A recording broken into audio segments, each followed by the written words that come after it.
My name is Brian Walmsley, and I have the honor and privilege of serving as Superintendent for Richmond Community Schools. And I would like to welcome you to today's ceremony. Today's event, like so many others, is made possible by the brave men and women who have served, are serving, and made the ultimate sacrifice to protect the freedoms that we share. In their honor, as we do with our 1,700 students each day, I invite you to stand and join with me in reciting the Pledge of Allegiance.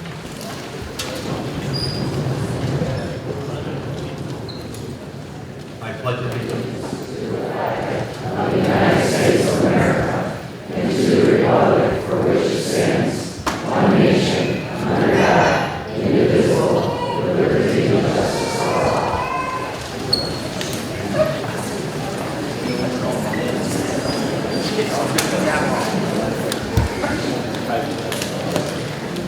Today is a special moment for Richmond Community Schools, a time to honor those who have left an unforgettable legacy in both academics and athletics. Legacies are not measured by the trophies or records, but are left by the marks they've left on others, through leadership, generosity, and perseverance and integrity. It is the way someone inspires teammates, supports their classmates, serves their community, and models the values that define Richmond Community Schools. That impact endures far beyond any season or school year. This celebration today is especially meaningful because it's homecoming. Homecoming is more than a spirit days or a game or a dance.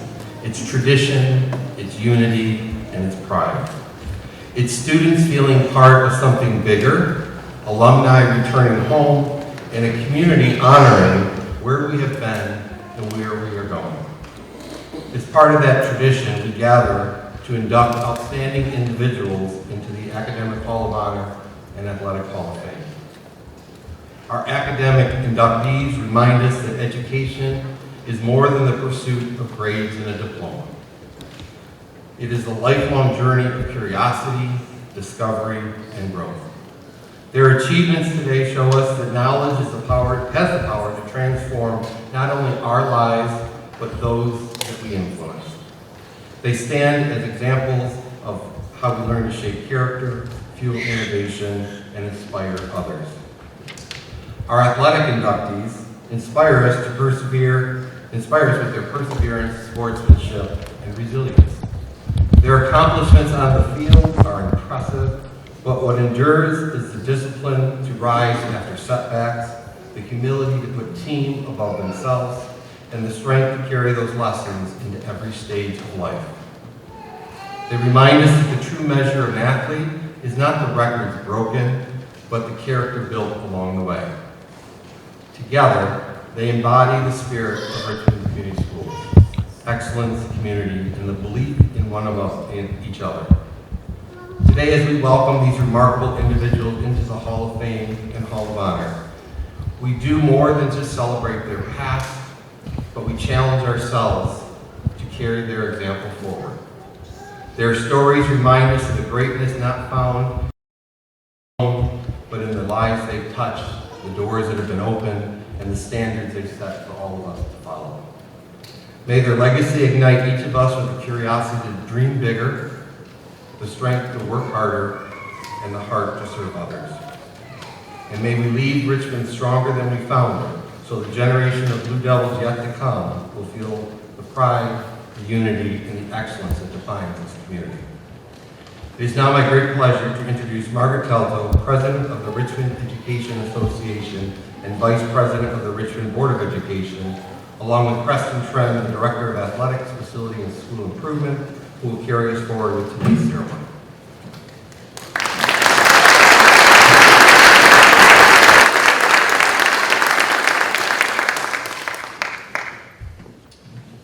Thank you, Mr. Walmsley. Before I begin talking about the Athletic Hall of Fame, there's a couple thank yous I want to get out of the way. I'd like to extend a huge thank you to Buzz Schmidt. Buzz stepped in for me last year for the induction ceremony on a couple days' notice. My wife Sam and I weren't expecting our son Paxton until the week after the ceremony, but you know, life has other plans. and tell me you're the son of the athletic director when you're born on homecoming, so that was pretty fun. But thank you, Buzz. It was a relief knowing everything was taken care of here, and we can focus on that. Thank you. I'd also like to thank our Athletic Hall of Fame Selection Committee. We'll talk more about the role of that committee, but we balance schedules to meet. Every time we meet, we discuss these inductees. I learned just a little bit more and a little bit more about the history of Richmond athletics. And a lot of times we walk out of that meeting with more ideas than we walked into it with. So thank you to that committee. And my last thank you is as I'm walking through the lobby or walking through the auditorium today, a lot of the past inductees that have started coming back. We're starting to see this auditorium fill up with not only our current inductees, but those that are coming back now and creating kind of this special is the Athletic Hall of Fame. And that was one of our goals getting this started. So thank you to all of you that take the time to come back and join us. So the Athletic Hall of Fame, how the selection works is a link gets shared with the community. There's an online form that people can fill out and they can submit nominations. We have 4 categories we select from: athletes, those who distinguish themselves on the field; coaches, those leaders of teams whose successes created a lasting impact on their program; teams, those teams whose successes brought pride to our community and left a lasting impact on teams to come; and the final category are program contributors, those people who work tirelessly behind the scenes to make our athletic programs a shining example of everything that Richmond represents. Each year, and this is not an easy task, but selecting our induction classes, our inductees today were a consensus selection by that committee. As for the nominations who weren't selected for this year's class, they'll be reviewed again next year during the selection committee meeting in the summer, along with any new nominees. The link is still available on the district website under the Athletics tab, but we're excited to honor our 2025 Athletic Hall of Fame class this afternoon.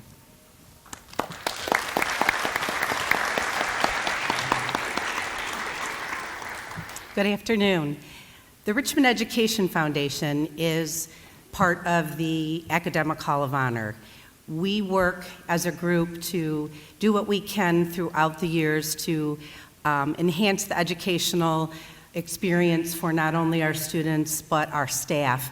We work very hard to make sure that great things can happen. We offer scholarships for our graduating seniors, scholarships for summer camps for our students, and incentives for our staff for things that they would like to do in their classroom, in their office area, what have you. And a few years ago when Preston came to me and was talking about wanting to do an athletic Hall of Fame, we got to talking about, well, why not an academic Hall of Honor as well? We can acknowledge the great things that our athletic people have done, but it's also great to be able to acknowledge the things that students and or staff that have done on the academic side, to honor them, because some really great things have happened with people along the way after they've left Richmond High School. So that's where we are today, 3 years later, being able to honor outstanding people who have done things in athletics and academics. And it is just an amazing tribute to our Richmond schools and our community that we are able to do this, and we are able to show the great things that happen within these walls and in these buildings. So thank you for being here with us today. It's an exciting day, and we're so glad. This is our largest crowd that we've had so far, and it's just great to see so many people here to support the inductees and support our school community. Thank you.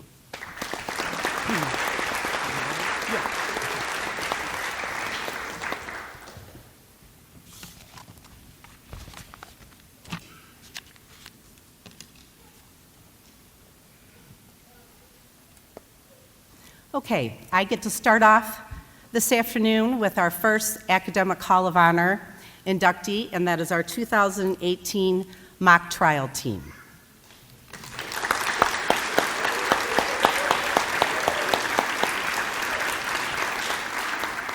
The 2018 Richmond High School mock trial team, led by Dr. Mark Ladd and attorney coach Ryan Edberg, comprised of 9 exceptional students: Haley Fortuna Gill, Anna Maxwell, Clayton Maximuk, Emily Nichter, Jack Wilson, Shannon Gaffney, Rachel Tavano, Madeline Rigoli, and Emily Samarick, and they demonstrated outstanding integrity, leadership, and commitment to excellence. They competed with professionalism, respect for the legal system, and maturity beyond their years. This team consistently exemplified ethical advocacy and mutual respect, both in competition and within their school community. Their high moral standards left a lasting legacy on Richmond's academic culture and became a model for future teams. This team was the first in school history to qualify for the Michigan High School Mock Trial State Finals, marking a watershed moment for Richmond Community Schools. Under Dr. Mark Ladd's mentorship, the team built the foundation of what is now a thriving and competitive program. Their groundbreaking performance raised the profile of academic teams within the school, encouraging students to pursue civic education, legal careers, and competitive academic excellence. The team's success brought the Richmond community together in pride and support. Local officials, educators, and professionals celebrated their accomplishment as a major milestone for the city. The students represented Richmond with class and intelligence, inspiring future generations and showing what is possible for small-town public schools. By competing at the state level, this team not only represented Richmond, but also changed the perception of what small districts can achieve. Their presence in the Michigan High School Mock Trial State Finals made Richmond a part of the statewide academic dialogue, proving that determination and quality coaching could rival even the most well-funded programs. Alumni from this historic team have gone on to make meaningful contributions in fields ranging from law and psychology to urban planning, industrial technology, and the arts. Their achievements reflect the enduring value of the skills they developed as student advocates: public speaking, critical thinking, collaboration, and ethical leadership. Haley Fortuna Gill earned her bachelor's degree from the University of California, Berkeley, where she served as president of her pre-law fraternity, and earned her law degree from Wayne State University Law School, where she was a member of the mock trial team. She went on to pass the bar exam and now works as an assistant prosecutor in Ingham County, advocating for victims and justice daily. Anna Maxwell earned her graduate degree from the University of Michigan and her JD from Michigan State University College of Law. She served as editor-in-chief of Law Review and participated in moot court, and will soon begin a federal clerkship in Virginia.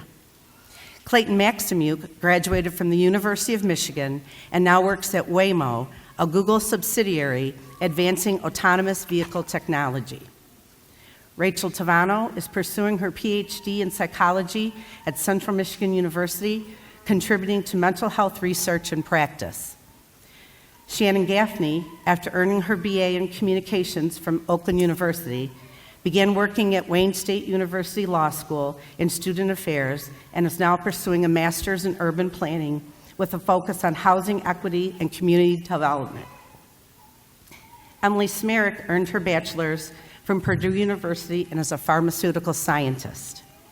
Jack Wilson, now an MBA graduate, works as production manager transit at Cummins, focusing on drivetrain and braking systems in the industrial sector.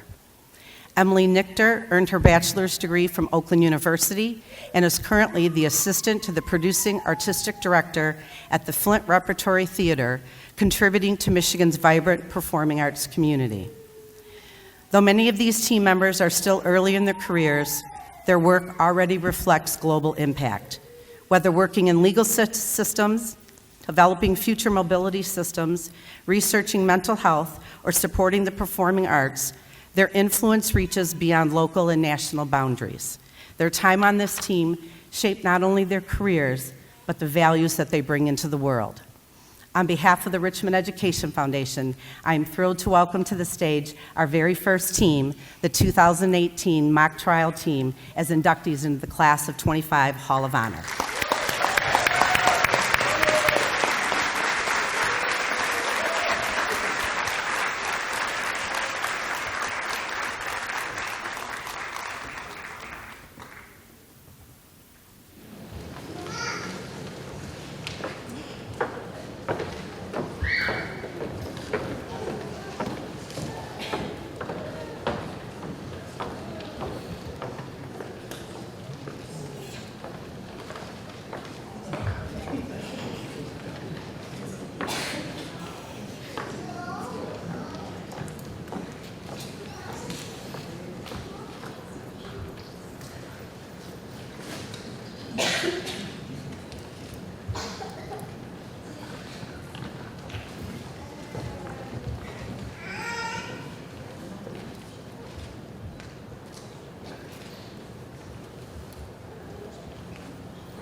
And I'd like to welcome Haley Fortuna Gill, who's going to speak on behalf of the team. You guys can stay. Come keep me company. Good evening. As Ms. Telto said, my name is Haley Fortuna Gill, and it's a true honor to speak on behalf of the 2018 Richmond High School mock trial team. I was fortunate enough to participate in mock trial all 4 years at Richmond High School, and it was without a question the highlight of my high school experience.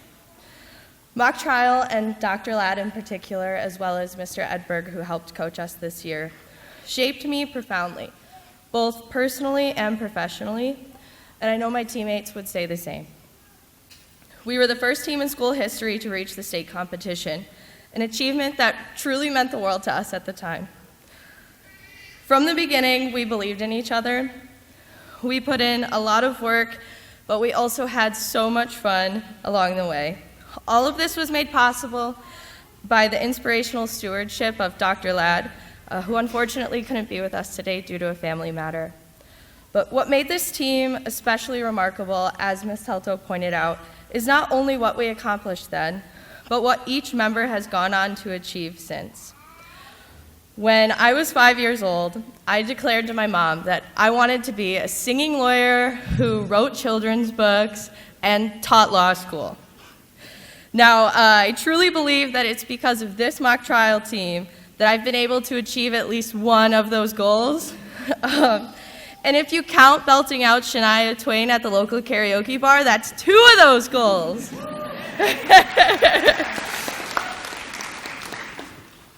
So on behalf of the 2018 mock trial team, I just want to say thank you for this honor. As you can see by what Ms. Telto explained earlier, each member of this team has taken the lessons of discipline, collaboration, and passion that we learned throughout mock trial and carried those into our careers and our new communities. So I'm deeply grateful to Richmond High School and to Dr. Ladd and to Mr. Edberg for laying that foundation to help each of us achieve these successes. So go Blue Devils!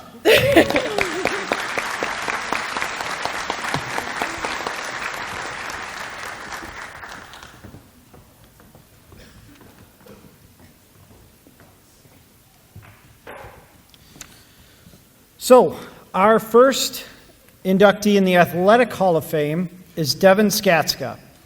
An RHS graduate of the class of 2015, Devin was a 4-time individual wrestling state champion, becoming the 21st athlete in Michigan high school's history to achieve this feat.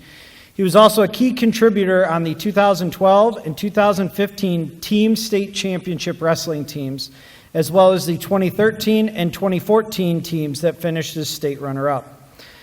The rest of his high school wrestling accolades would take most of the afternoon to list, so I'll omit them. He was also an all-state football player and earned Macomb County Football Player of the Year honors his senior year. After graduation, Devin attended the University of Indiana and was a 2-time NCAA national qualifier. After transferring to Minnesota, he earned All-American honors in his final 2 seasons, placing 8th as a junior and being selected as an NWCA first-team All-American in the COVID-shortened 2020 season. He finished with 102 career Division I victories and was a 2-time Big Ten championship tournament placer. When we talk about leaving a lasting mark on an athletic program, Devin certainly left his on both the football and wrestling programs at Richmond. I had the pleasure of coaching Devin his senior year at RHS. He was one of the most competitive and confident athletes I'd ever seen. He led by example. One of the first duels I had the pleasure of watching Devin wrestle in, I was still in college, and he was just off on the side warming up, quiet, and then he when he had an opportunity to go out onto the mat, it was like a switch flipped. And that was how he led. He led by example. He wasn't one to scream or yell at his teammates. He just took care of what needed to be done and expected others to follow his example. He was an excellent mentor for many young wrestlers on the team and has given back to the program by hosting clinics and training opportunities for our current Blue Devils. Currently, he works as an assistant coach for the University of Chattanooga wrestling team, and his coaching duties prevented him from being with us this afternoon as he's on the road on a recruiting trip. But he did submit a video thanking us with a message for his acceptance.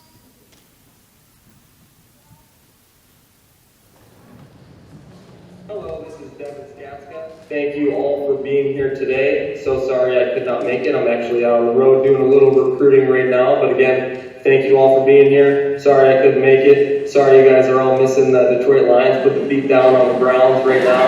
I promise I will not be offended if any of you are secretly streaming the game on your laps right now. As many of you know, I'm not the biggest talker, so I promise to keep this pretty short and sweet. I do have a couple thank yous to make, and I'm just going to start off by saying I'm honored to become a part of Richmond's deep athletic history. Just thank you for this recognition. Thank you for recognizing my hard work and my passion for athletics. Richmond will always hold a very special place in my heart. I'm grateful for my time there and the opportunity to represent Richmond, and I promise to continue to represent Richmond in a way you all can be proud of. It's Richmond where it all started for me. It's where my athletic career really took off. Looking back, I just realized how lucky I was.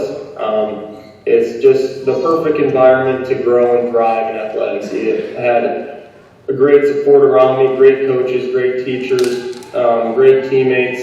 It's just hard not to grow when you're in an environment like that. Now I'm just going to say a couple quick thank yous, starting with Coach Hamlin, the guy that really put Richmond wrestling on the map. He started with not a whole lot and really built that program into a dynasty. Taught me a lot about the sport of wrestling. He taught me how to ride legs, which is something I took with me and won a whole lot of college wrestling matches with, so thank you for that, George. But more importantly, I think he just did things the right way. Nobody got a free pass. He was there to build great young men, and definitely left his mark on me. So thank you for that, Coach George. Coach Day, he was the guy that made me tough. He taught me that I can do hard things. I felt like once I left Richmond, I was fully prepared for anything college wrestling had to throw at me. And I think you can win a lot of wrestling matches just by being a little tougher than the guy across from you. So I definitely credit that to Coach Day. Coach Coker, I'm just blessed to have got to be around him, really. He was such a great man, heck of a football coach. But football was my favorite sport in high school. Most of my favorite memories stem back to high school football. So I think that just says a lot about him and the kind of guy he was. And again, I'm just so grateful for my time with Coach Coker. Now to my parents, thank you for introducing me to this life. Many of you know both of my parents were both pretty successful college athletes themselves, and so I don't know if I really had a choice, but I know now I wouldn't want it any other way.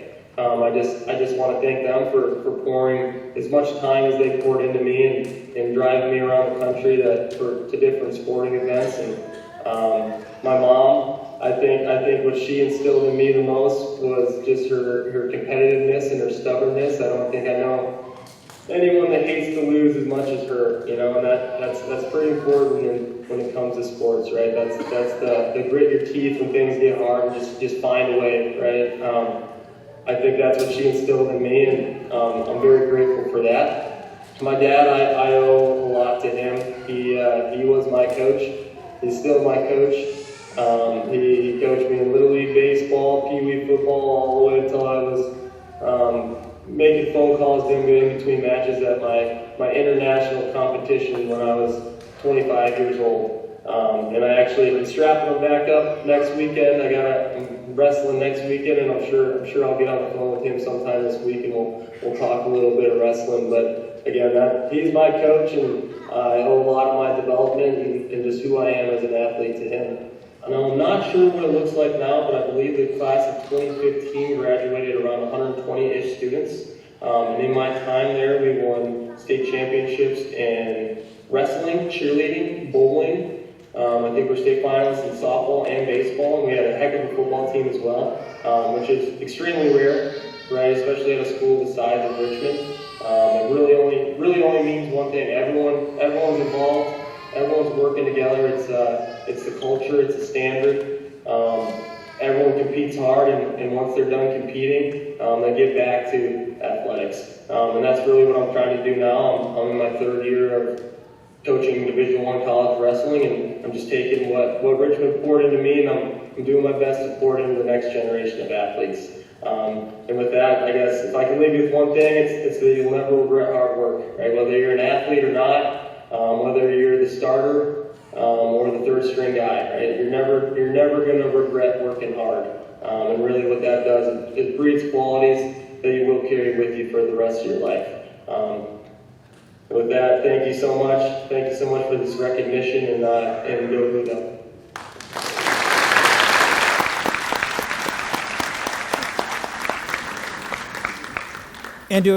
And to accept Devin's award today, I'd like to invite Coach Hamlin to the stage to say a couple more things.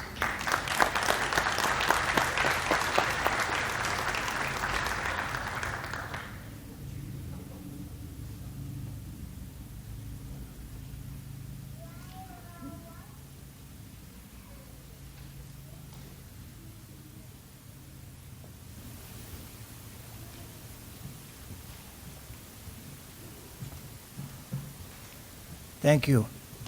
Am I on? Yeah. Okay. Thank you. That's the most I've seen Devin Skatska talk at one time, and I've known him since he was an infant.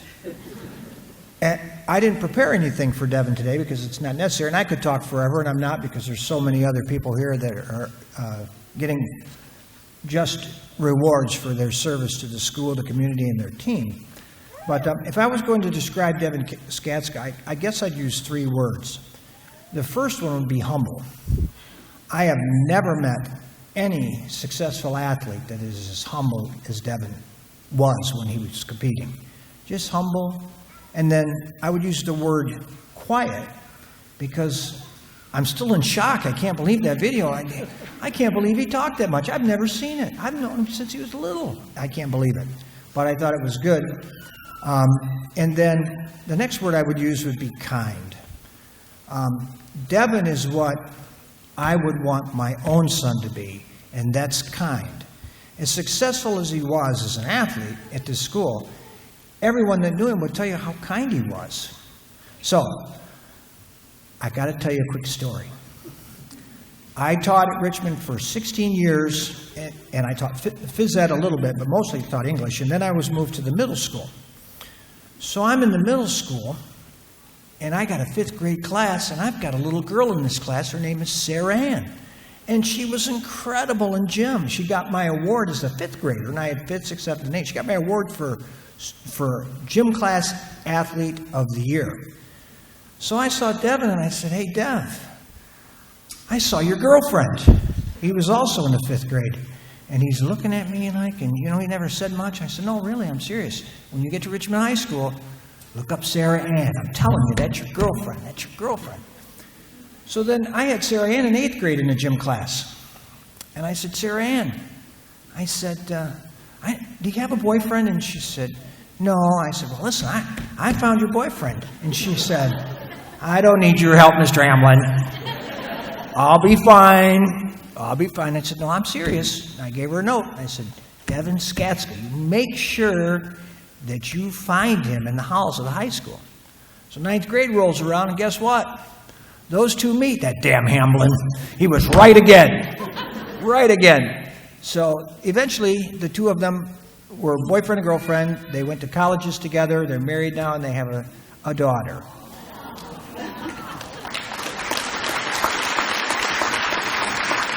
How about that, huh? The things that happen in the halls of Richmond High School, doggone it. In all seriousness, though, great people, great family, and no one's more deserving. Devin is the most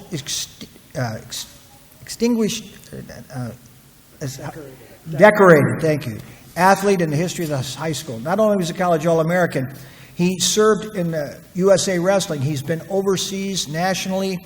And Kyle Dake, our 2-time Olympic bronze medalist and multiple-time world champion, pulled Devin to Colorado Springs when he was training for the Olympics, and he said, "I want you to come with me." Of course, the Olympic Training Committee took Devin on, and when it was done, Kyle Dake says, "No, I want you to go with me. I'm going to New York, and you're going to come train with me." So while he was preparing for his world championships, he took Devin. So a lot of people don't know, and I'm not going to spend all this time, but that's the level. I mean, he was an eyelash away from being on one of those teams. That's how good an athlete he really was. But he's a better human being. So, thank you so much for letting me speak on his behalf.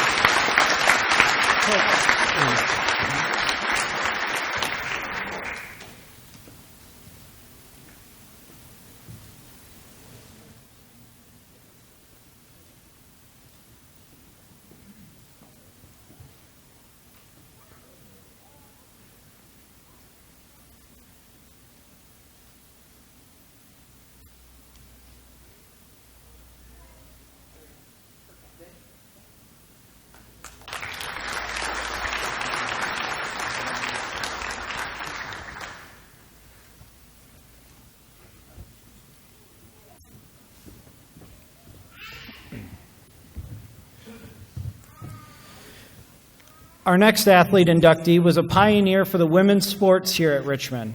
At a time when high school women's sports were in its infancy, there were no such things as travel teams or weight room access or even equal gym time. Nancy Neaton blazed her trail by her God-given talent and quiet, determined toughness. She was a standout basketball player, the starting point guard her sophomore, junior, and senior seasons playing for Coach Carl Phillips. And then when Title IX brought volleyball and softball to RHS, she joined those teams as well, adding her skills and toughness to those new programs. She was a pitcher and a shortstop on the softball team. During her senior year in 1981 at RHS, Nancy was selected first team all-area in 3 sports. She led all 3 of her teams to a league title. In her senior year, she was all-state Class B in basketball. Nancy attended St. Clair Community College and then Saginaw Valley State on an athletic scholarship, competing in both softball and basketball. In softball, she was voted Best Defensive Player in her junior and senior seasons. In basketball, she was part of a nationally ranked team that made multiple runs for a national championship, including an appearance in the 1984 championship game. Nancy retired as the director of the Professional Counseling Center, a private behavioral organization in Port Huron, which serves children and families in the Thumb area. Her passion for sports was that was fostered on the fields and courts here at RHS, led to her being involved in the Athletic Factory, where she is a board member and hopes to continue to inspire the next generation of student athletes and encourage others to support their journey as well. We are proud to induct Miss Nancy Neaton into the Richmond Athletic Hall of Fame.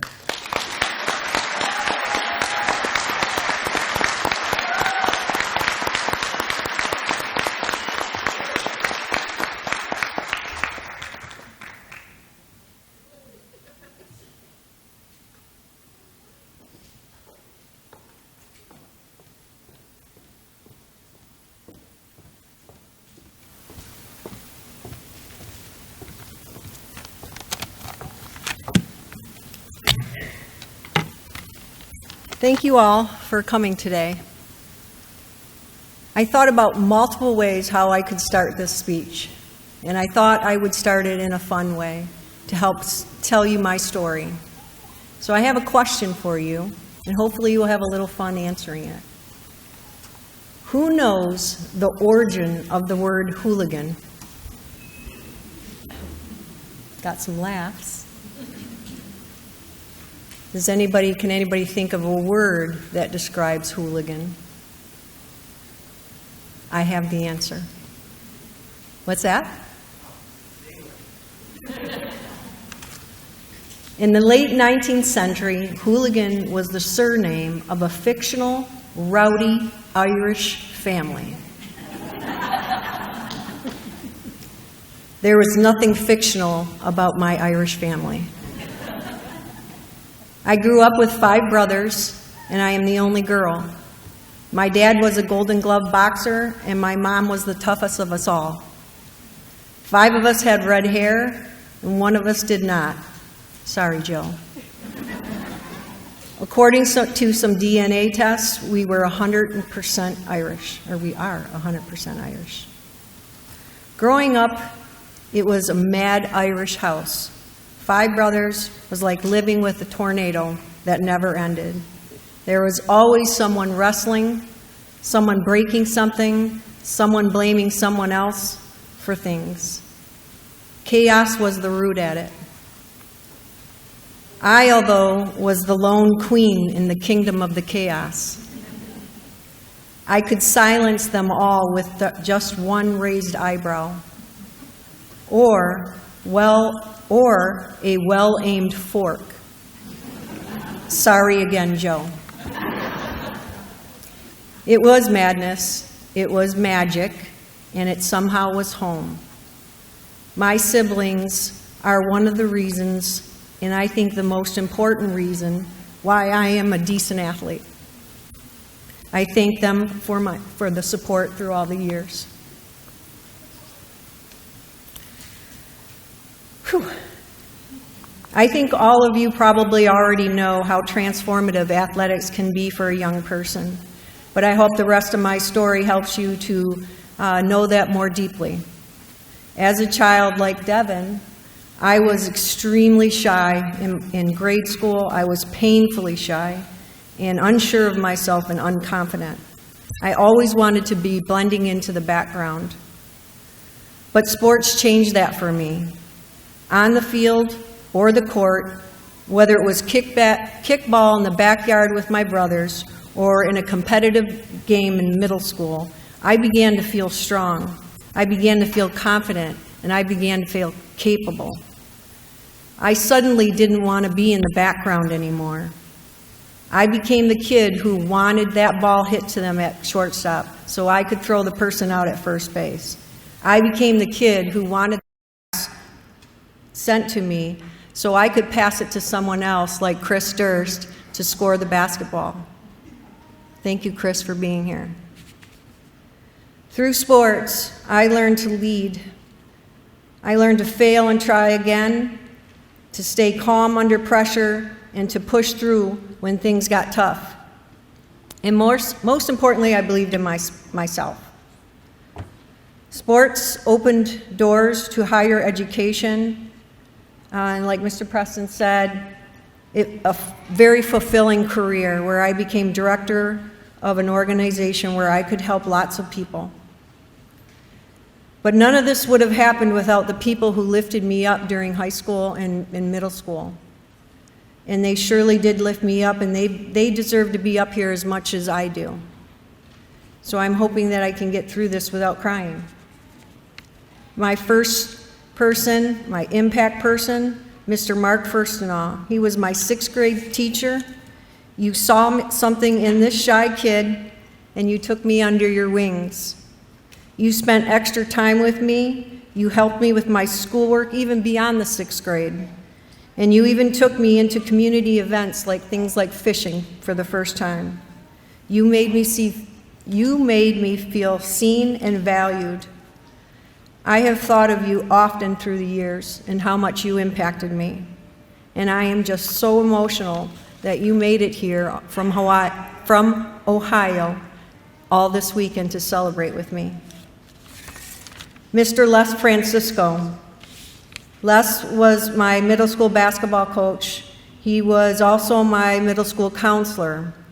And yes, I landed in his office a few times. Being raised with 5 brothers, I thought fighting was the way to resolve conflicts. But instead of him just disciplining me, Les, you guided me. You believed in me as a person first and an athlete second. I'll never forget you telling me when I finally reached high school, you are more than an athlete. You are smart and you are very capable. You definitely helped shape how I see myself even now. You being here all the way from Texas means the world to me. I had amazing high school coaches. The next 2 people that I talk about, I knew they would be here because they just had a walk. Coach Becky Stewart, volleyball, Coach Howard Stewart, softball. You were instrumental in starting those programs. My life would have looked very different if I had not played those sports. Your encouragement, kindness made me want to be around the game and around you. Thank you for all the joy you've brought me in my life. Coach Carl Phillips couldn't be here today, but I know if he could have, he would have been. He came to my wedding. Thank you, Judy, for coming on his behalf. Judy is Coach Phillips' wife. Coach Phillips, you were not just my basketball coach, you were also my teacher, my driver's ed instructor, and someone who went above and beyond. You helped me get to camps when I was young. You let me babysit your kids. Again, he came to my wedding, and he just always had a belief in me, on and off the court. I cannot not mention Dick Foster, who is so dearly missed. Dick Foster did so much for me. I could stand up here all day and talk about it, but that Lions game is waiting. He planted seeds of college for me. No one ever talked to me about college. I grew up in a family of 6. It just wasn't something we talked about. He planted those seeds for me. He took me to women's basketball games in high school around the country to show me how I could be an athlete in college. He gave me my first job, and he made me feel truly special. Sharon France was our stat keeper and our biggest fan, and I know she was part of the recommendation for me to be here today. To this day, if you talk to Sharon, she calls us the Golden Girls. Mari Foster, you were one of those Golden Girls, and I'm thankful that you came today. If you talk to her, she thinks we are all Olympic athletes. And finally, my biggest influence was my mom, Patsy Meaton, strong, giving, and tough as nails. She still is. She was always there for me, driving me to games, camps, making sure I had everything I ever needed. Not many of you know that my mom was very instrumental in starting girls' softball league in Richmond and was my very first coach. I thank God for all of you often. I share this for a reason. I share my feelings for these people for a reason, because right now there's another quiet, unsure kid walking the halls of Richmond, wondering what they're capable of, wondering if they belong. And to that kid, I say, you do belong. You are capable, and you are more than you know, but you can't do it alone. It takes teachers, coaches, and community members to make it happen. And everyone in this room has the power to be that person for someone else. I want to thank the committee and all the people that were instrumental in having this event. It's been wonderful, starting with the football game. On Friday, I got to meet people, see my old coaches. That was a great idea. I thank you all for putting the time into this. I appreciate you, and I am humbled.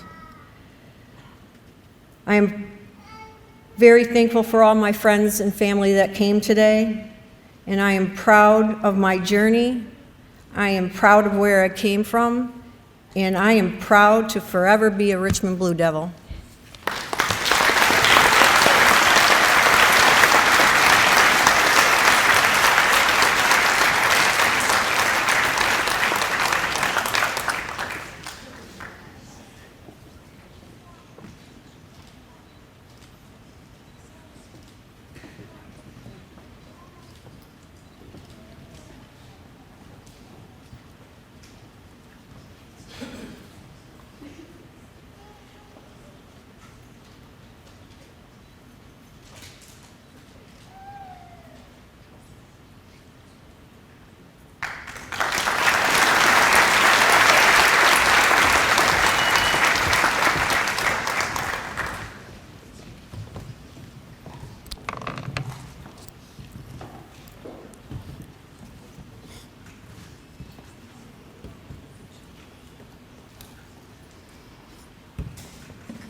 Our next Hall of Honor inductee is Dr. Devin Patak. Dr. Patak graduated from Richmond High School in 2008, where she was not only a driven student, but also an active athlete. She competed in tennis, volleyball, track, and was on the equestrian team, and credits those experiences at RHS with teaching her the discipline and teamwork that would guide her throughout her career. After leaving Richmond, Dr. Patak attended Purdue University, where she earned her Bachelor of Science degree in Behavioral Neuroscience. While there, she volunteered on medical and dental mission trips to Honduras, conducted research on eye diseases, and published her work in respected journals such as PLOS ONE.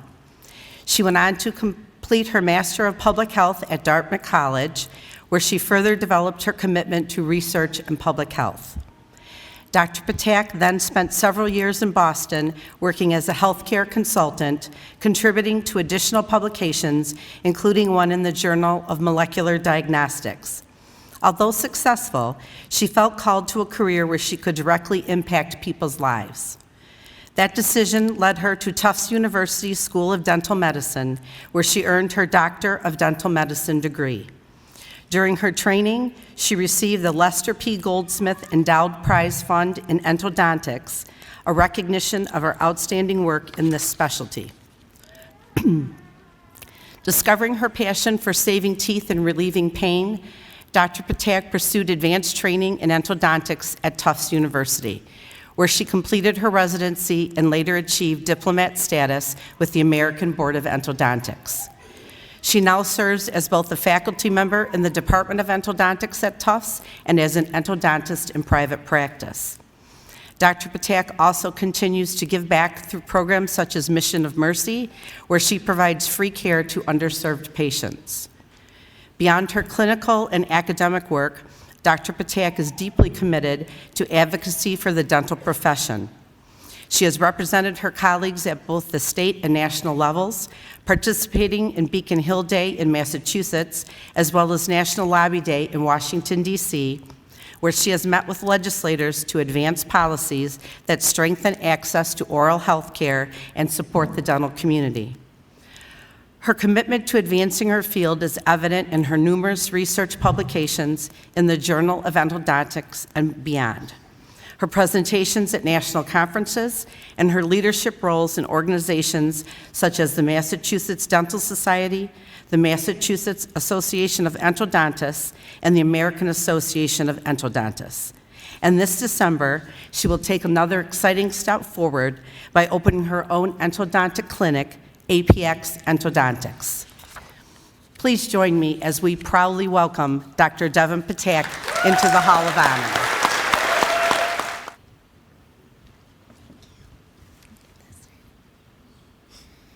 Good afternoon, everyone. It is such an honor to stand here today and be recognized as part of the Richmond Hall of Honor. Growing up in Richmond shaped who I am in every possible way. This is a place where people work hard and where kindness is second nature, where neighbors look out for one another, and that spirit gave me a foundation that has carried me throughout my entire life and career. When I think about Richmond, I think about the values I learned every single day just by being surrounded by people who care. My parents showed me through their example how much perseverance and humility matter. Our neighbors, the stewards, reminded me what it means to treat your neighbors the way you would want to be treated. My classmates and friends, such as Julie, made those school years not only fun, but also full of support and encouragement. Those like Nenny and Tui Bernil, who are not technically family, but feel like my family, have always cheered me on in a way that could only come from Richmond roots. But really, this recognition isn't about any one individual. It's about what it means to grow up in a community like Richmond, where your teachers know your name, where your neighbors lend a hand, and where kindness and hard work are simply the way of life. Those lessons followed me long after I've left Richmond, and they've made a difference in helping me reach this point. So today, I just want to say thank you. Thank you to my family and friends, and to those I've named and to those I haven't, and this town as a whole. I will always be very proud to say that I'm from Richmond and will carry what I've learned with me for the rest of my life. Thank you, and go Blue Devils.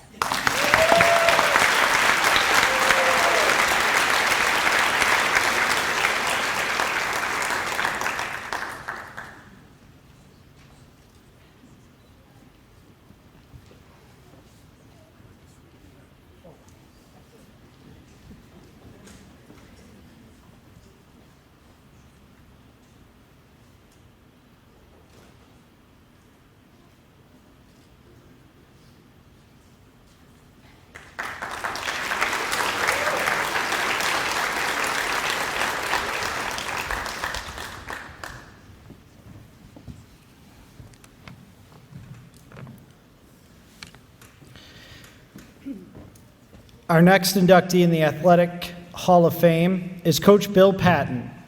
A graduate of RHS class of 1966, Coach Patton returned to the school in 1981 and coached the middle school track team as a volunteer when the millage failed and the district could not afford a coach and was threatening to cut the program. Knowing nothing about coaching track did nothing to dissuade Coach Patton. He believed in giving the kids an opportunity to participate, so he took on the job. His athletes from that time remember him fondly for his encouragement, and for some, it led to success in track in high school. In 1984, he was hired as a JV boys basketball coach under Coach Pat Whiteman. Working with the varsity as well, those teams finished 1984 with a 14-6 record, a third-place finish in the scale, and won the Burger King Classic tournament. In 1990, he took the reins as the varsity girls basketball coach, a role he filled for 7 seasons. And that's where the fun began. Coach Patton bled Richmond blue, and his passion showed every game he coached those girls. In 1993, his girls finished as league and district champions, capping the district championship with a buzzer-beating shot. In 1995, despite a 9-11 record, the girls won a classic against St. Clair, 56-50, a game many of his players still talk about to this day.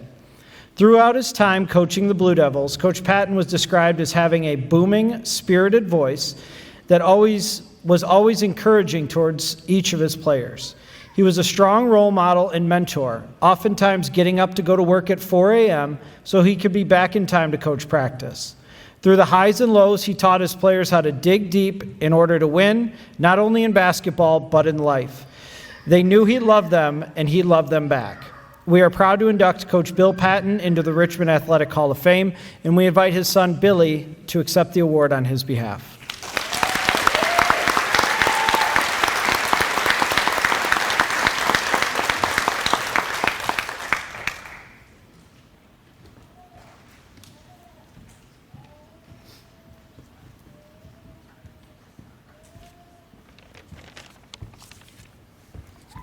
Seventeen to 7 is the score, if anybody wanted to know. Good afternoon. First, I want to congratulate all the teams and the individuals for the inductees today. So many talented individuals and teams. Makes me proud to be a 1986 Blue Devil grad. Good afternoon. My name is Billy Patton, and I'm truly honored to be here today to receive this privilege on behalf of my dad, William Patton Sr., and the entire Patton family here today. We are so grateful and to be invited here today to celebrate my dad's induction. Thank you to the nominating committee for voting my father into the Coaches Hall of Fame. My only wish today was that he could be here to accept this recognition. I know he would be so humbled and so proud. My dad loved teaching the game of basketball to young student athletes. And those of you who had the privilege to know him or see him coach or even play for him like I did, knew he was so passionate about the game. There was no doubt my dad was born to be a coach.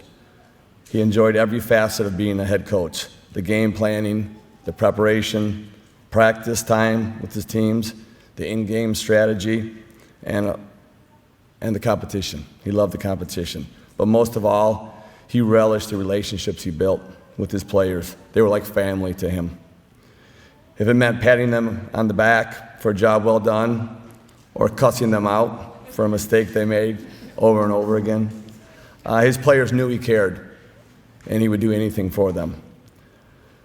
I would be remiss if I didn't personally acknowledge my mom, Denise Patton, who was always his biggest supporter and the best assistant coach ever. On behalf of the entire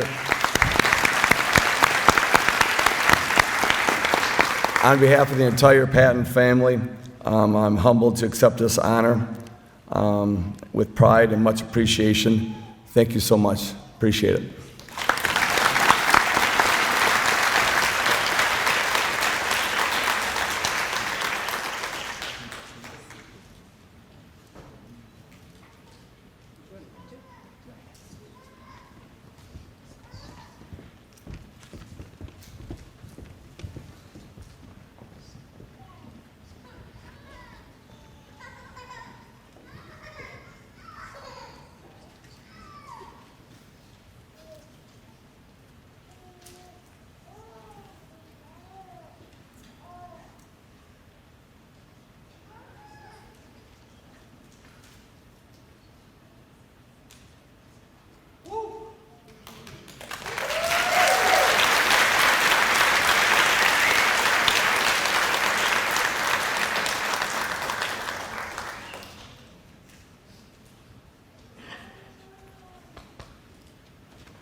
Our next inductee is Vern Coleman. Vern is a proud graduate of the class of 1972 of Richmond High. During his time at RHS, he was an active member of the varsity football team, demonstrating commitment, teamwork, and school spirit. A lifelong supporter of Richmond athletics, Vern remains a familiar and encouraging presence at local sporting events. He can often be seen in the stands cheering on his great nephews as they compete in basketball, football, and baseball, continuing a proud family tradition of community. Mr. Coleman has supported a variety of fundraisers, whether it be through the schools, Richmond Little League, Richmond Good Old Days, or his church community. Mr. Coleman has been a dedicated member of Trinity Lutheran Church since childhood. Throughout the years, he has served on the church council multiple times and currently holds the position of council president. In addition to his leadership role, Vern is actively involved in the church's outreach program. He has also stepped in to lead services during pastoral absences or transitions, offering stability to the congregation. A committed Christian, Vern openly shares his faith and strives to live it out in his daily life. In addition to his roles within his church, Mr. Coleman has been elected to several public service positions in Richmond Township. He has served as township trustee in the years 2002, 2004, 2011, 2012, 2016, 2020, and 24. Mr. Coleman has also served on the Township Planning Commission, where he has played a key role in shaping the direction of community development. He served as an advisor to the governing body, helped develop and implement long-term planning strategies, reviewed development proposals, and ensured projects aligned with the township's goals. Additionally, Mr. Coleman has held the position of deputy supervisor in the years 2000 and 2008, where he assisted the supervisor and assumed their duties and responsibilities when necessary. He has also served on the Board of Review for the township for 2-year terms beginning in 2008 and 2010. Vern grew up on his parents' dairy farm on Kloss Road, where he was one of 6 siblings. The Coleman farm was established in 1948. After graduating from high school, he continued working alongside his father and brother, contributing to the farm's operations. Today, Vern and his brother continue to run the farm, carrying on the legacy that spans over 77 years. Although Vern and his wife, Teresa, did not have children, they are committed to preserving the farm for future generations. In an effort to protect the land and its agricultural heritage, Vern and Teresa chose to participate in a purchase of development rights program. The PDR program is a program in which the public entity buys the development rights of the land. Through this initiative, they sold 119 acres of their farmland, and in doing so, it ensured that the land would remain classified as agricultural, even if sold in the future. This action guarantees the preservation of the farmland, allowing future farmers to continue cultivating crops and maintaining the agricultural legacy of the community. Mr. Coleman believes that Macomb County has some of the best farmland in the state and is proud to be part of the PDR program and preserving land for future generations. Agriculture has long been a cornerstone, not only of Michigan's identity, but of our nation's and world's well-being. Preserving this rich farming heritage and safeguarding the future of agriculture is a cause that demands unwavering commitment. Few embody that dedication more fully than Mr. Coleman, who has devoted his life's work to championing the agricultural industry with passion, purpose, and tireless resolve. Vern Coleman is a man of deep-rooted ethics and unwavering integrity. He exemplifies the very definition of integrity, the quality of being honest and living by strong moral principles.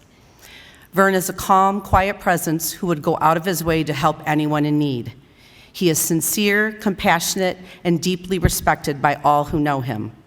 A man of faith and a devoted Christian, Vern puts his family first and lives his life with humility and purpose. He is someone you can always count on to do what is right, even when it is not the easiest path. His integrity is one of the most admirable things about him. He stands firm in his values, no matter the pressure, and is the kind of man who keeps his word and lives by it. It is my honor, on behalf of the Richmond Education Foundation, to welcome Vern Coleman to the Class of 2025 Hall of Honor.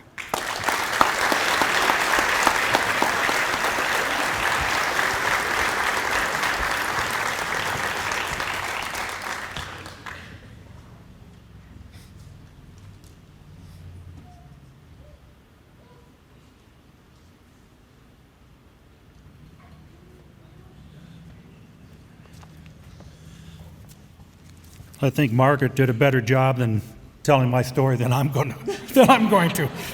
But probably repeat some of this stuff. But first off, I want to thank Joel Schultz for nominating me for this honor, and thank the Hall of Honor Committee for accepting me into this institution. And I guess after I heard Margaret sing, I think I kind of understand. But I guess all this, why this all happened. I guess it involves that I've been involved with my church for over 40 years, and for 25 years I've been involved in the Richmond Township government.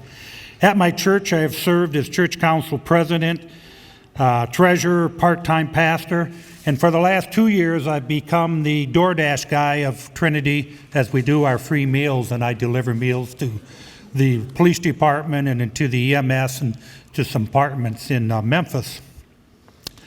At the time, I am currently a trustee and have been on and off for the last 25 years. I've served on the Planning Commission for the last, I believe, 23 years, and I've also served at the Township Representative with Jonathan Yake on the Macomb County Farmland Preservation Program. And this is where the biggest thank you goes out, and that's to my wife, Teresa, for putting up with me and supporting me through all these endeavors. Then the question would be, why would you get involved in all of this for after the last 50 years I was a dairy farmer with my father, Robert, and my brother, Ken. And for the last 9 years I've been a beef and crop farmer with my brother, Ken, and my nephew, Andrew Schultz, and his son, Clayton. But to answer this, I guess I have to go back to this very building, or not maybe this building, but back to this school system, way back to Wellesley School, and probably back to English class, in a class I wasn't too good at. But in English is where you learn to read and write. You begin to learn to form paragraphs, where to learn the importance of punctuation, where you learn about nouns and pronouns and verbs, and where you learn the vowels, A, E, I, O, and U. And by learning all of this, we learn how to communicate. We learn how to express our feelings and our point of view. With all of this, it makes a letter and a book readable, and it makes reading more enjoyable. And I guess on a side note, if you look at our society today and how we communicate with texting, and I know I'm guilty of this, where punctuation is thrown out the window, we use abbreviations, we use emojis, and maybe this is contributing to our delinquency of society today.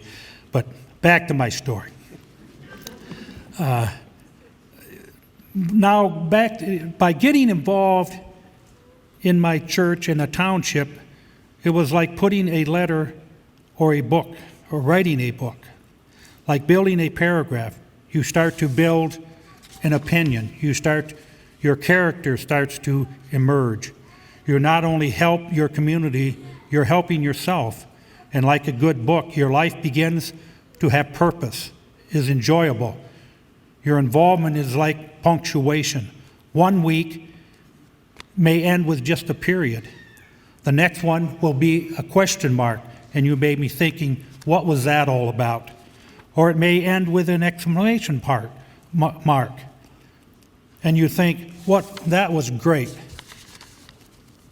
Like punctuation making a book more readable, enjoyable, involvement yourself in your community makes your life more enjoyable and more livable, and makes your life worth living. But more than anything, the people I have met and have gotten to know have enriched my life immeasurably. And for that, I thank all the people that have been part of my life. Thank you.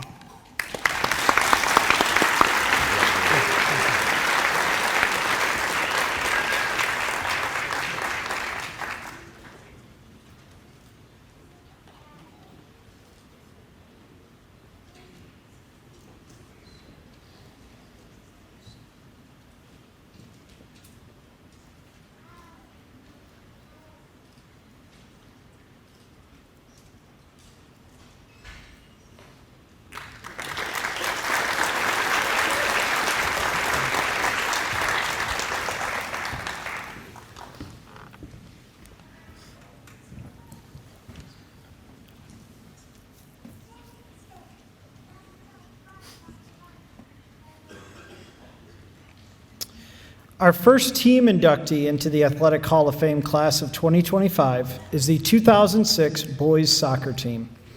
When going through the state championship history here at Richmond, many are quick to cite the cheerleading program, the wrestling program, or even the softball program. But one fall in 2006, it was the boys soccer team that etched their names in with the elite Blue Devil teams. Their path to the finals was not easy. The boys soccer was added to RHS during the 2001 school year. While older, more established programs across the state had decades of experience, the Blue Devils soccer program was built up quickly into a contender.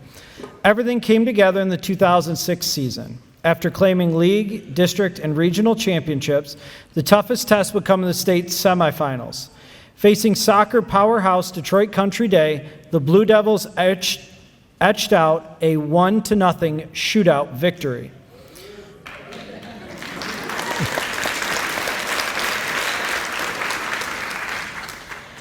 The finals brought them Roscommon, and it itself was not easy. The Bucks scored first, but 4 first-half goals and 2 more in the second half sealed a 6-4 victory in the state championship. Although it's the only state soccer state championship in school history, its impact was felt the subsequent year. In 2007, the team reached the state semifinals, again beating Detroit Country Day. Since then, Richmond has claimed 4 league titles, 3 district titles, and that 2007 regional title in boys soccer. For their efforts in setting the bar for other programs to aspire to, we are proud to induct the 2006 boys soccer team into the Athletic Hall of Fame, and we'd like to welcome to the stage Coach Tony Kuntz.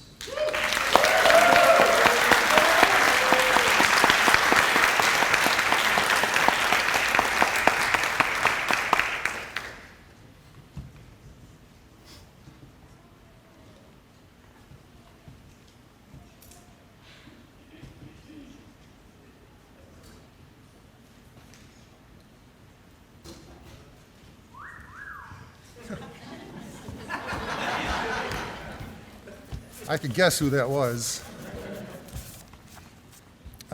First, thank you everyone for coming. On behalf of the 2006 State Championship Richmond High School Boys Soccer Team, we would like to thank the Richmond Athletics Hall of Fame selection and to Becky Borwick for the nomination and the committee for this honor. Also, special thank you to, at the time, Superintendent Dr. Bird, Principal Pat Olson, and a big thank you to the Athletic Director Keith Bartels, and then later on Ken Parlarge. Under their direction, we were able to reach great success.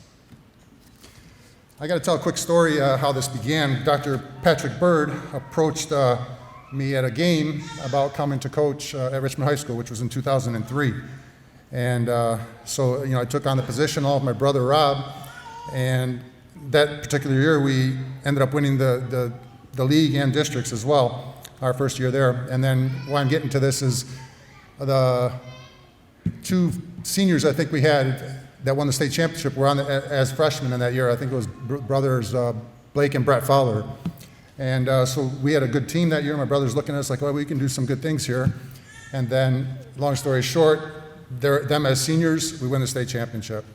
So it was a big deal for those players, especially because of starting out with us as coaches, new coaches, and them being freshmen. And every year after that, we were looking at the players, the talent that was there, seeing that something good can come of this group, which it did. And I'm not going to go too long with this, but I'd like to recognize each player individually. And this is not favoritism, guys, just so you know. It's by uniform jersey number. That's how we're going first. So the first one was Paul Bastian. He's not here tonight. And you know what? Why don't you guys come up here as well? This is more about you than it is the coaches. So you guys come up here. All the players that are here, please. Coach Monahan, come on up.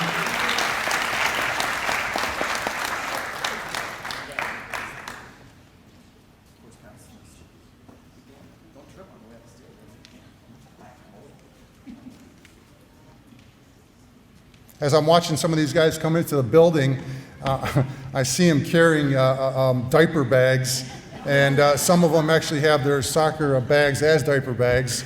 So that was great to see.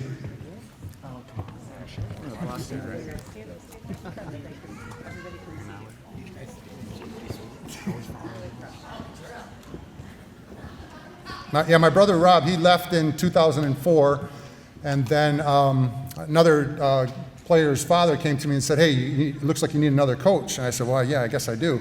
And he actually volunteered Coach Monahan here, and he's been with me ever since we were coaching here for about 11 years. And still to this day, we hang out, and it's a good, big family here of ours. So I mentioned Paul Bastian, Timmy Witherow. Where's Timmy? Is he up here? Timmy, Timmy came to, I still call him Timmy, but that's pretty funny. He came to us, another funny story with that. I came to his place of work, which he's a manager at a plastics company, and he was, I happened to see him. My wife was showing me around. My wife works at the same place. My wife's showing me around, and he's with a group of people there, and I walk up to him, and he says, Coach, I say Timmy, and then he got teased by his coworkers as Timmy, but I had to mention that. Sorry, Tim. And then Jake Vanderbush, he's not here today. Eric Lovell, he's not here. We have Brett Fowler, Andy Malberg, David Weisenitis, known as Lefty, Nicholas Vansemays, he's here, Robert Dixon, Josh Queen, Luke DePaw, Jesse DePaw, Aiden Higuedera, which everybody was afraid of Aiden Higuedera for whatever reason, Jacob Wyatt, Butch, Christian Christensen, and Max Kittner. They were our foreign exchange students. Kevin Mistorovich, Anthony Wilson, and Ben Jenkins. Then I also have my captains, Kyle Bond, Nicholas Monahan, and Blake Fowler. You guys...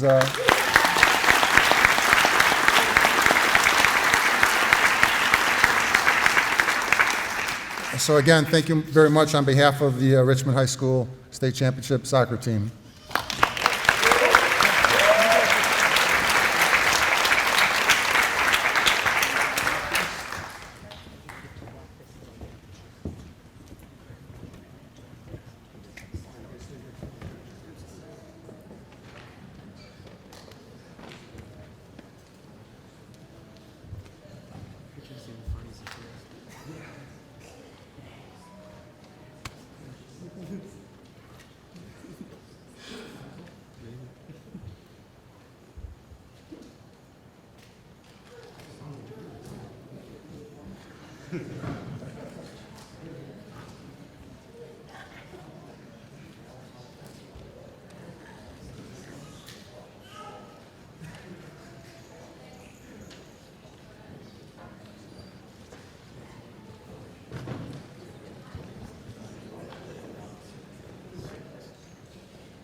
Thank you to my beautiful wife.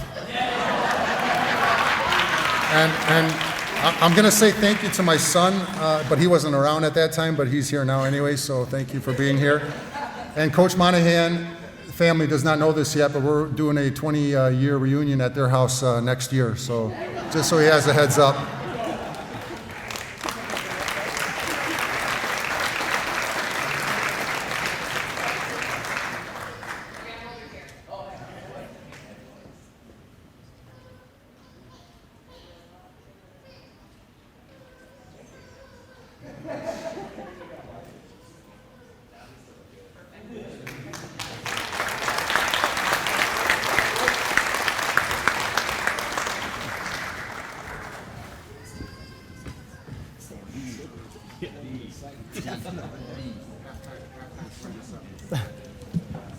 Lions are up 20-7.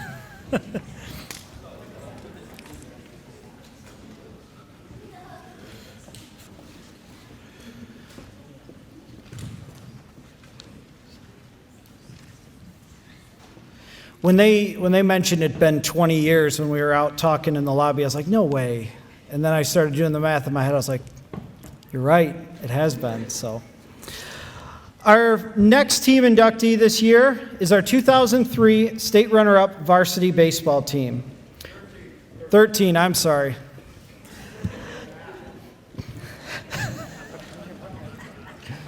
I know. Throughout the years, baseball at Richmond has been one of the premier programs in the area, but it always seemed to run into another state contender. In the spring of 2013, everything seemed to click for that team. They rolled through BWAC play, finishing undefeated and claiming the league title. In districts, they faced a talented Elmont team that had given them trouble earlier in the season. In the regional, they had to get through St. Clair before a 10-inning regional final against Orchard Lake St. Mary's. That was a team that featured future professional baseball players and other professional athletes. The Blue Devils scraped together a 4-3 win. After dispatching Centerline in the quarterfinals, they earned the school's first bid to the state finals with a 3-2 win over Milan. Although the run came to an end with a 3-0 loss to Grand Rapids Christian, the team set a new standard for success in Richmond baseball. Since then, Richmond has claimed 6 league titles, 5 district titles, 3 regional titles, and it made a return trip to the state finals in 2014. This team was special in that their efforts laid the groundwork for the Blue Devil baseball brotherhood that teams following them would follow. We are proud to induct the 2013 varsity baseball team into the Athletic Hall of Fame, and we invite senior from that team, Pierce Trend, to the stage.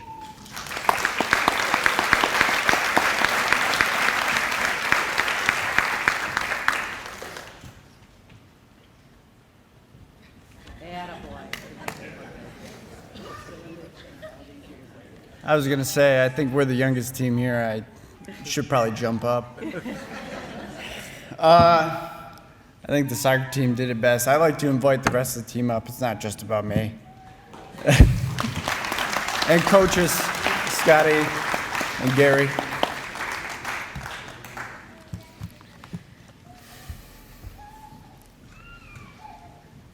So, first of all, on behalf of the whole team, I'd like to thank the Hall of Fame committee, all the parents, the families, the communities here in Richmond.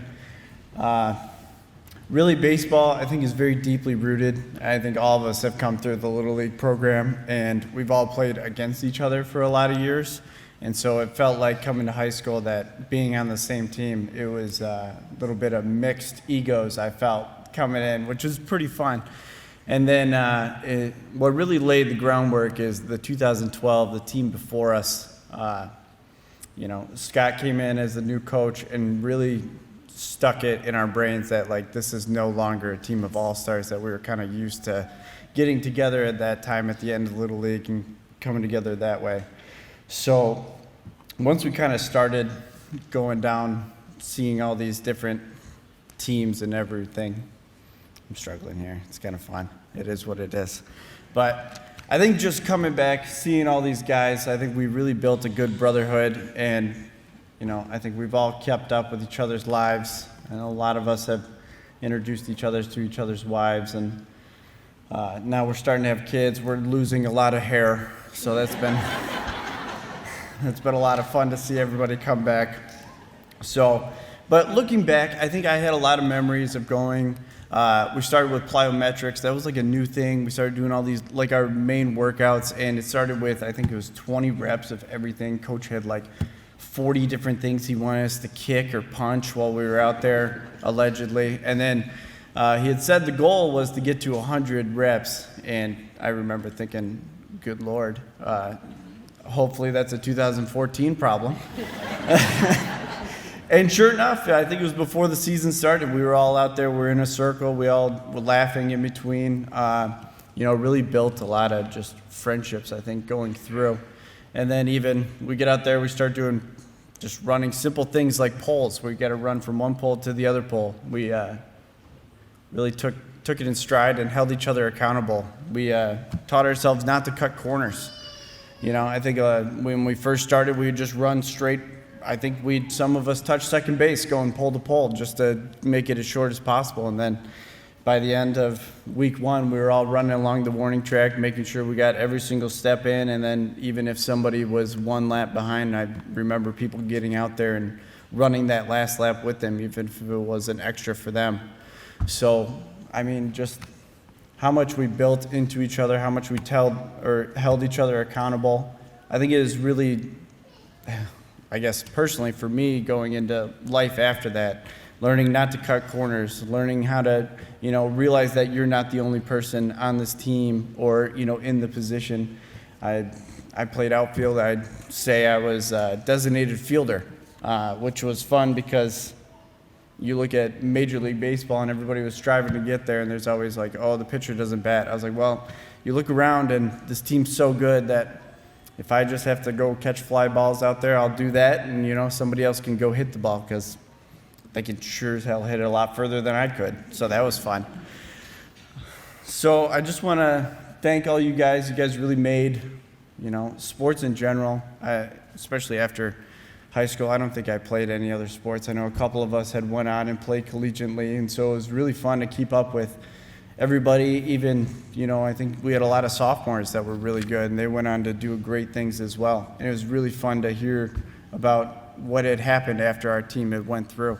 So, and I just want to say, I think it really helped pave the way from, all the dads and families that come through baseball. It means a lot to them. You have the Little League, everybody's brought up through there, and then to come to high school and really set the tone that, like, okay, this is no longer like we're trying to just be good. Like, no, we're trying to bring home, banners to raise up in the cafeteria and whatnot. I remember walking the halls as a freshman, and you have an older brother who tends to be a state champion wrestler, and they like to, talk about all their banners out there, which is great, seeing all that and knowing that your high school has a dynasty that you can get behind. But, it does light a fire underneath of you to be like, no, we want to do our own thing. And it's different. And it is different. And just knowing that, and then finally getting up into a position where it was like, no, we need to do this on our own. We can't hide behind any other athletics around here. Like, we are the team to do it. I think that really set the tone there. So, and to see just how great everything has been after, it's been awesome. I'd really like to thank everyone's parents. I think growing up, baseball, we'd travel all around. I really appreciated how many parents came out there, how many additional coaches, I would say, we had sitting on the sidelines. That was always fun, whether it was at Little League or once we did get to high school. You look at some of the last names on here, and I'm like, yeah. I can't remember who was actually coach and who wasn't coach at some points, because they would just show up to all the practices and really pitch in, help out. It was a community really coming together around it. And I'd like to thank all of you here for having us up in front of you. I think it's been fun to come back and see everybody together. So, but thank you.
Our next inductee into our Hall of Honor is Jennifer Starlin. Jennifer is a graduate of the class of 2003. She grew up in Columbus Township with her parents and her brother. She's a graduate of Michigan State University, James Madison College, and Michigan State University College of Law.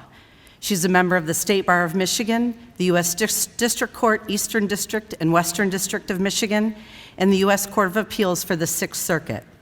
She is a member of the Ingham County Bar Association, the Michigan Council of School Attorneys, the American Bar Association, National Council of School Attorneys, and the National School Attorneys Association.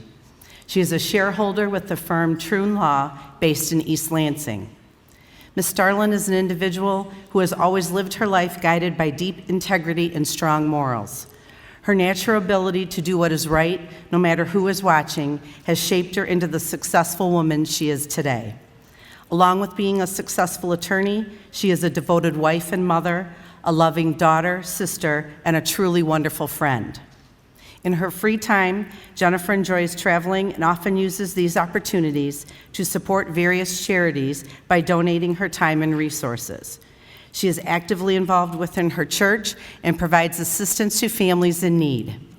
She often works with and supports Airline Ambassadors International, an organization that provides medical escorts, humanitarian aid to children, orphanages, and families in need to underprivileged communities around the world, and is a leading advocate for awareness of human trafficking prevention in the aviation industry. She has also traveled to South Africa to offer support in orphanages and schools. In Jennifer's role as a shareholder at Troon Law, she represents and advocates for school districts and the educational community throughout the state of Michigan. We have the privilege of being able to have Jennifer's expertise and knowledge as part of our Richmond Community Schools team. She exemplifies the highest ethical standards in every aspect of her professional and personal life. Her approach is rooted in honesty, fairness, discretion, and unwavering commitment to doing what is right, especially when facing difficult decisions or contentious issues.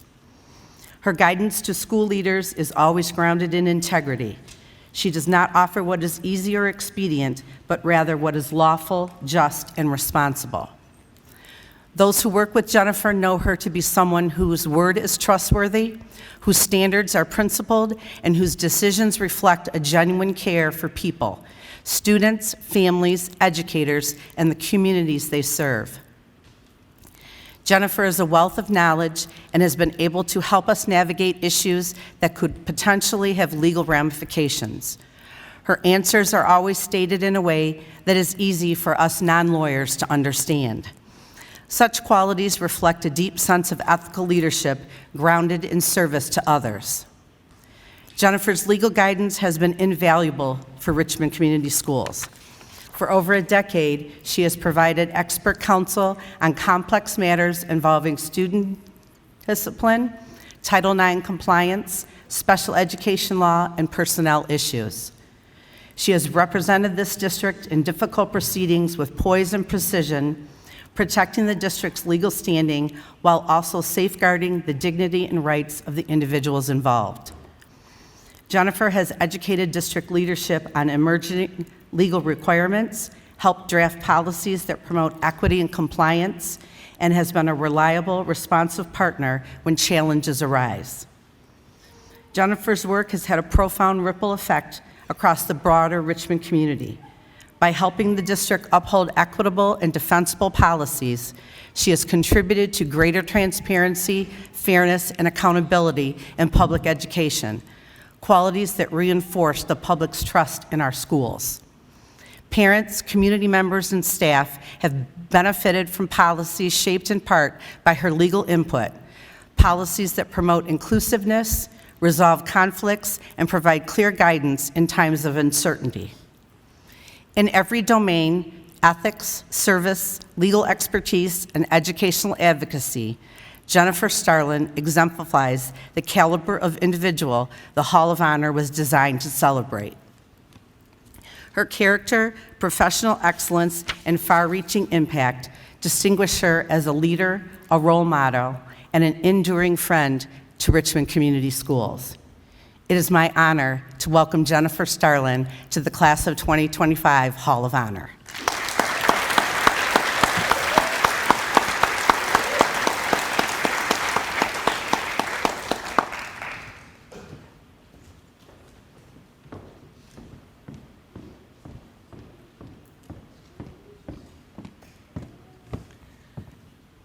Thank you, Margaret, for those very kind words. It is an honor to be here today. I'm very humbled.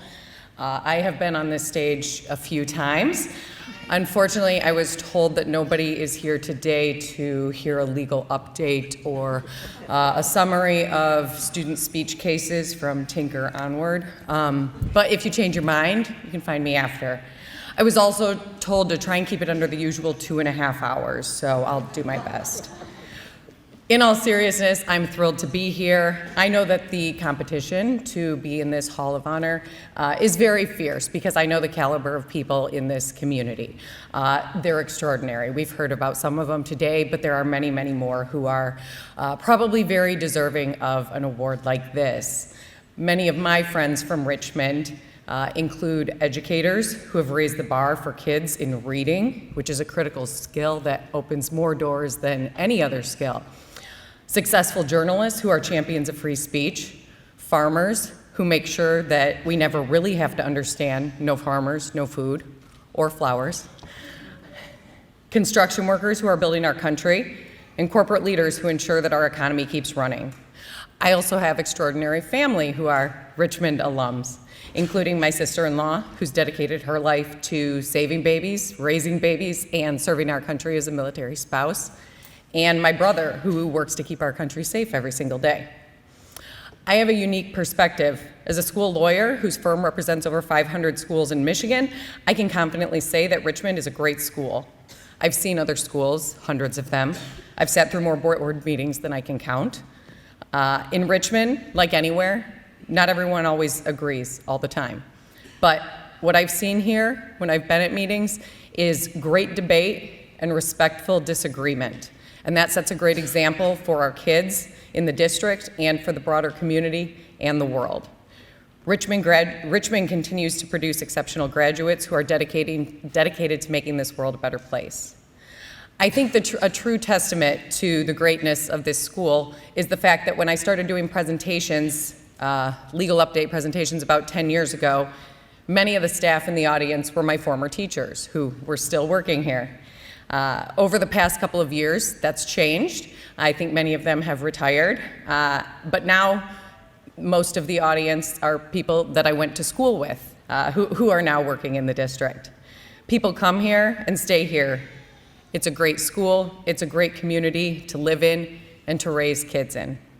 I really appreciate this honor. I'm floored by how many people are here supporting your family and friends on a beautiful Sunday afternoon when the Lions are playing. It was 20-7 last I checked a couple minutes ago. A huge Lions, sorry, to clarify, we're up. A huge thank you to my family and friends. I have the most amazing and supportive parents in the world, Bob and Debbie, they're here today. I have an amazing and handsome husband, David, he's here. Without him, I couldn't do anything, and without him, you guys would see the full force of our beautiful daughter, Lucia, who he is wrangling, and has been for the last hour and a half. My son, Teddy's also here. He is just the coolest kid ever. When I told Teddy that I was getting an award, he said maybe he would get one from his school someday. And I said, yep, buddy, I bet you will. Because if you work hard and you're kind and you have faith in God, you can achieve anything in life. So thank you so much to everybody, and go Blue Devils.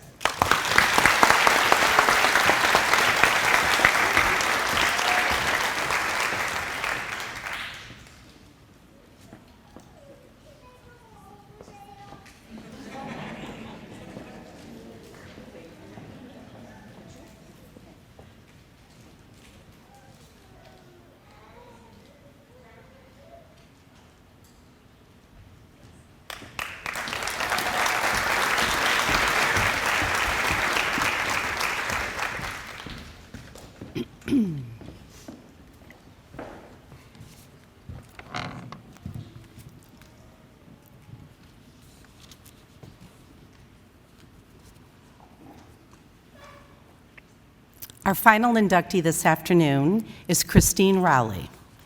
Christine is a member of the class of 1968. She lives here in Richmond with her husband, Tom Habel. She's a lifelong member of the Richmond community and is a retired educator from Romeo Community Schools. Christine has exemplified a life focused on caring for family, neighbors, and community. She is a fierce advocate for civil rights, social justice, and historical preservation. She has dedicated her career to ensuring all students were seen, heard, and valued. As an educator in Romeo, she tailored instruction to meet diverse needs and inspired students to connect with literature and writing through their own identities and experiences. Her unwavering moral compass, passion for inclusivity, and commitment to doing what is right have left an enduring impact on all who know her. Christine's devotion to preserving the legacy of Richmond Community Schools is both personal and profound. As president of the Richmond Area Historical and Genealogical Society, she led a grassroots effort to fund and commission the class composite display that is in the Richmond High School auditorium lobby, an enduring tribute to the district's alumni and history. Her dedication resulted in a permanent visual archive that fosters pride in generations of students and graduates. Christine also spearheaded the school section one-room school education program, giving Richmond students an authentic, hands-on experience of 19th century schooling.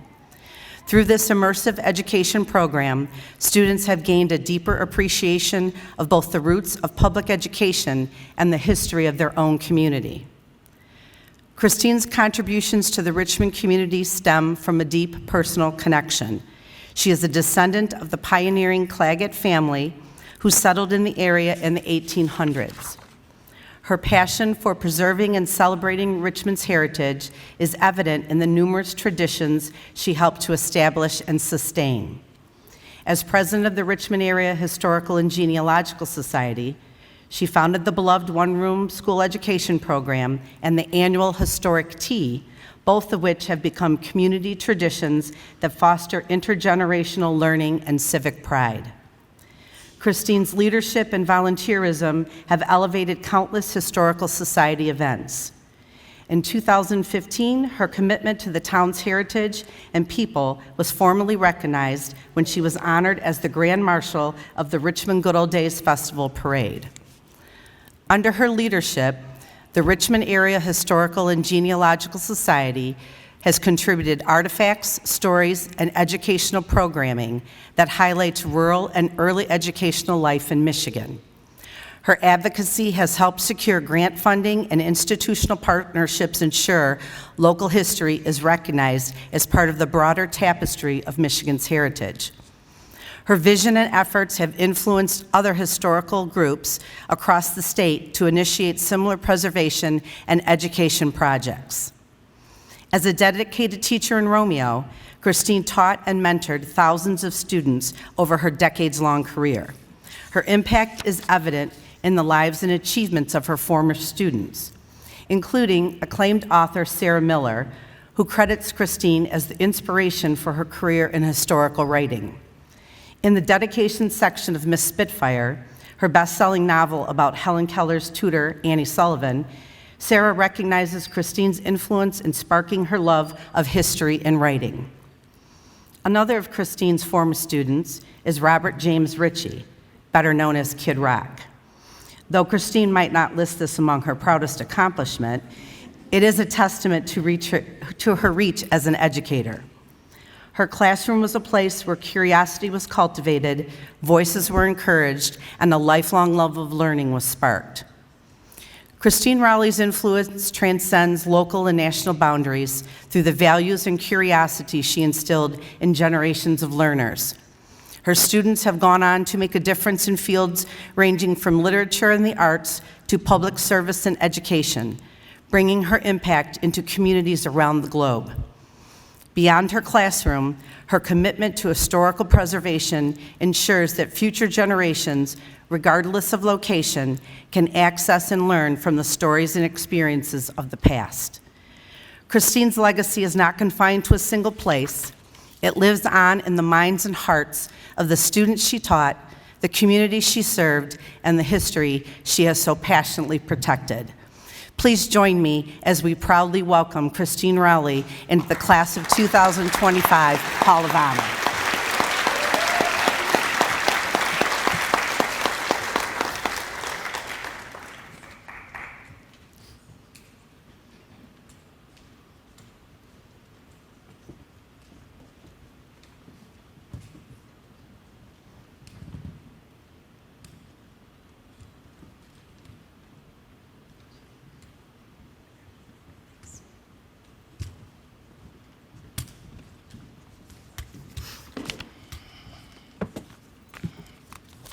Thank you, Margaret. Good afternoon. Being counted among Richmond Community Schools graduates who have been inducted into this Hall of Fame is an honor. I am humbled and grateful. The Will L. Lee Elementary School opened its doors in 1955 when I was a beginning kindergarten student. From that day, in a brand new building, I loved going to school. And now, in retrospect, I realize that it was because of the people, the teachers who were there. School itself has changed quite a bit since 1955, but the measure for excellence of a dedicated teacher has not. Truly amazing teachers are impossible to forget. You know who they are. Their influence never stops as they affect eternity in endless ways. These are a few of the Richmond teachers who continue to have an impact on me, even though it's been over half a century since I've been in their classrooms. Perhaps some of you may remember them too. Harriet Joseph, who patiently listened to me read. Pearl Hench, who encouraged me to memorize the multiplication tables by bouncing a ball.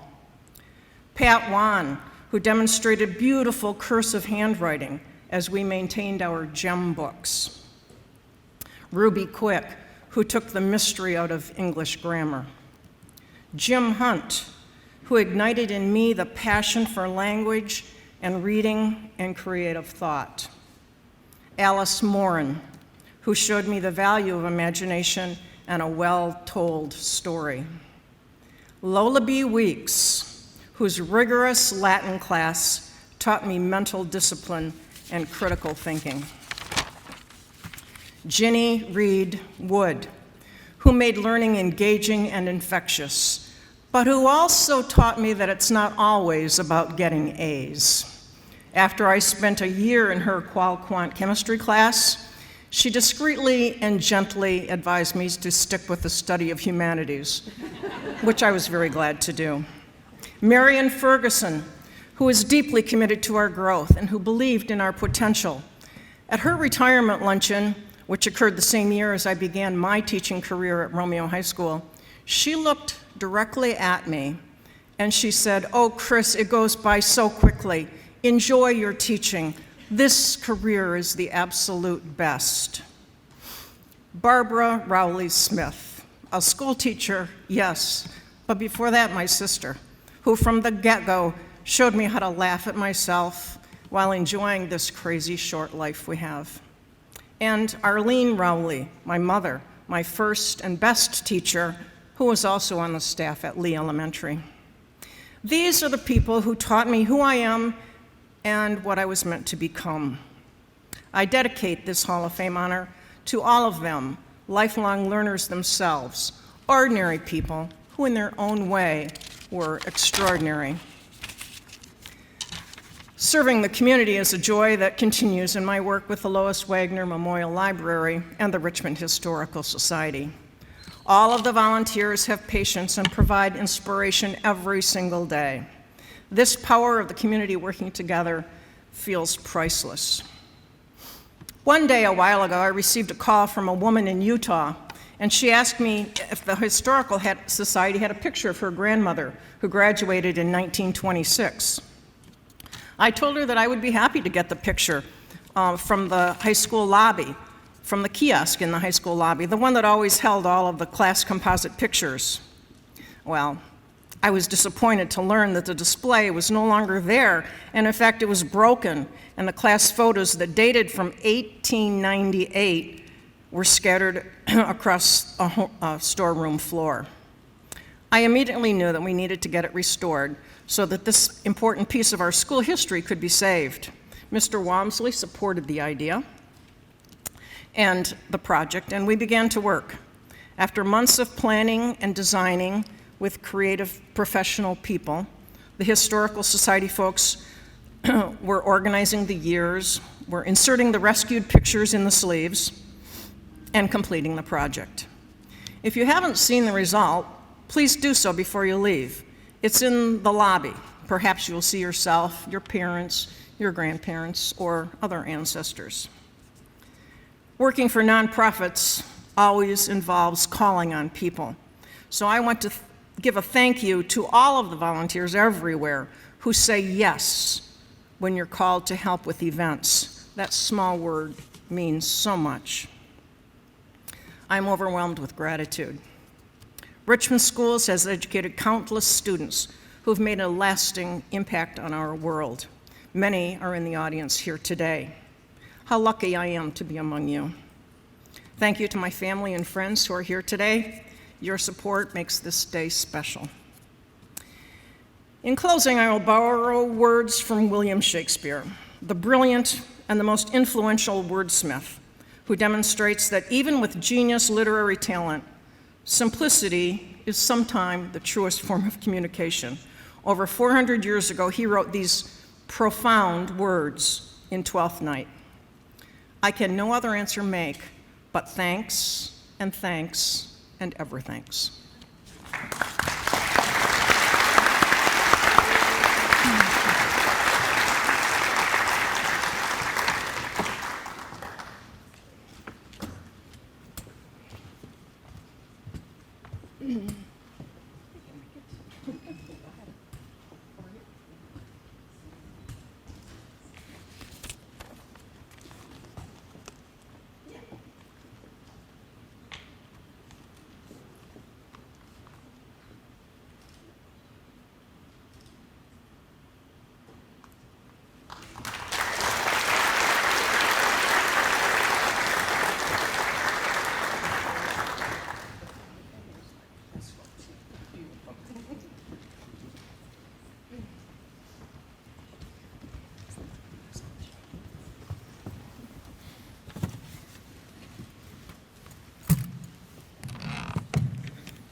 Please join me in giving me another round of applause for the class of 2025 Academic Hall of Honor and Athletic Hall of Fame inductees.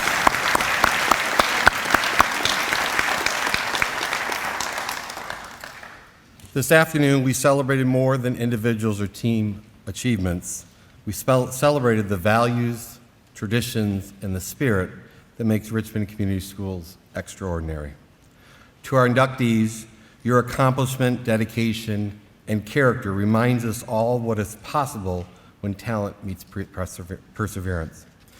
You not only honor the legacy of those who came before you, but also light the way for the future generations of Blue Devils. On behalf of the students, staff, and the entire Richmond Community Schools, your well-deserved induction into the Richmond Athletic Hall of Fame and Academic Hall of Honor, congratulations. We are proud to call you forever part of our Richmond family. With that, that concludes today's ceremony. Thank you for joining us for this memorable celebration. After the ceremony, we welcome the current class of 2025 to come take additional pictures, as well as our visitor class of 2023 and 2024 inductees who are here tonight. Congratulations, go Blue Devils.